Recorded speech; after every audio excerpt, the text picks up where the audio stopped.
মুসলমানের কান্নার দিন, বেঈমানের খুশির দিন, অথচ মুসলমান লাফায়,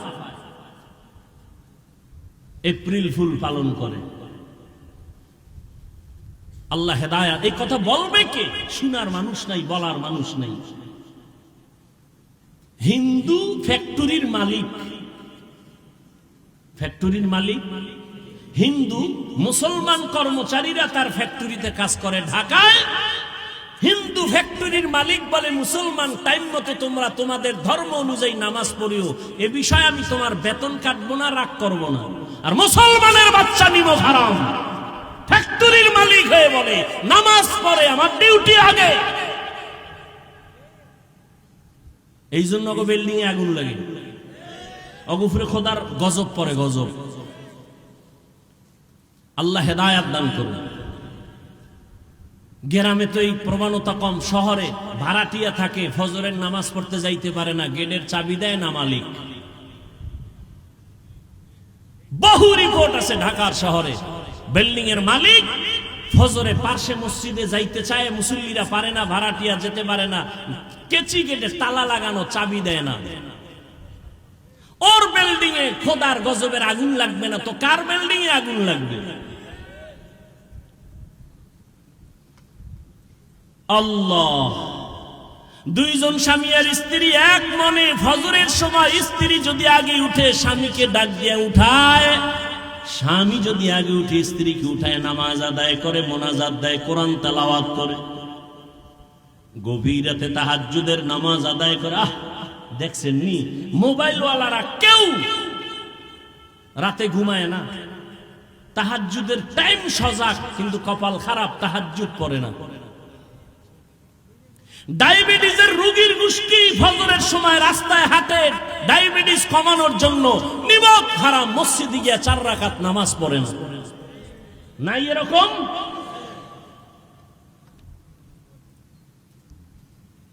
আল্লাহ শান্তি দিবে কেন? আজকে ফিলিস্তিনের অবস্থা কি?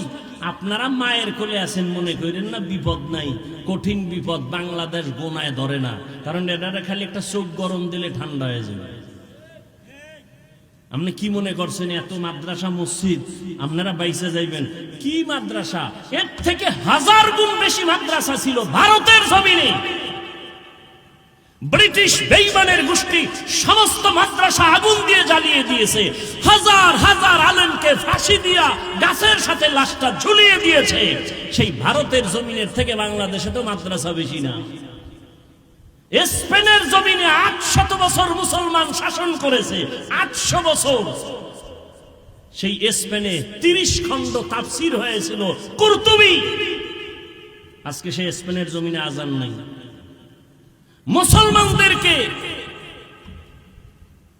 স্টিমারে ভৈরা ভৈরা বলছে তোরা আরবে চইলা যা, নাইলে মাইরা ফেলাম। যখন স্টিমারে উঠছে, ভূমধ্য সাগরের মাঝখানে যাওয়ার পর স্টিমারে আগুন জ্বালায় দিছে, মুসলমান পুইরা শেষ। ওই দিনটা ছিল এপ্রিলের 1 তারিখ। বেঈমানেরা সেই দিনটা পালন করে এপ্রিল ফুল। মুসলমানের বাচ্চারাও লাফায়, না যাই না। এপ্রিল ফুল মুসলমানের কান্নার দিন, বেঈমানের খুশির দিন, অথচ মুসলমান লাফায়, এপ্রিল ফুল পালন করে। আল্লাহ হেদায়াত। এই কথা বলবে কে? শোনার মানুষ নাই, বলার মানুষ নাই। মসজিদে যদি কোনো খতিব সাহেব এই বয়ান করে, কমিটি বলবে বেরো, তোমার বেতন দাড়ি ফাটায় তুমি মসজিদে আর থাকার দরকার নেই। কারণ কি? শিয়ালের হাতে মুরগি দিয়ে কয় 3 দিনের আমানত। শিয়াল কয় খোদা মাফ করুক, তোমার কাছেও মাফ চাই। 3 দিন কেন, 1 সেকেন্ডের জন্য আর ফেরত দেওয়া হবে না, এটা পেটে গিয়ে কিমা হয়ে গেছে, কিমা।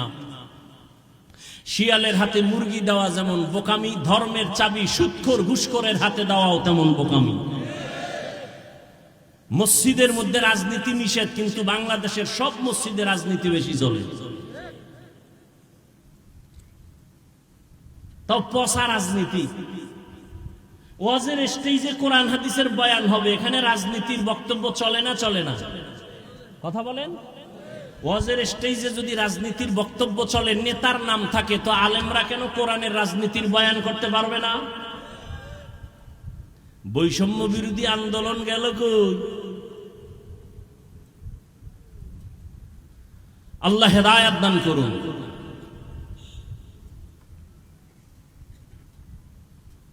স্বামী আর স্ত্রী তাহাজ্জুদে একটা দোয়া করে, এতদিন দোয়া করছে ভালো একটা স্বামী চাই, স্বামী দোয়া করছে ভালো একটা বউ চাই, আল্লাহ মিলাইছেন।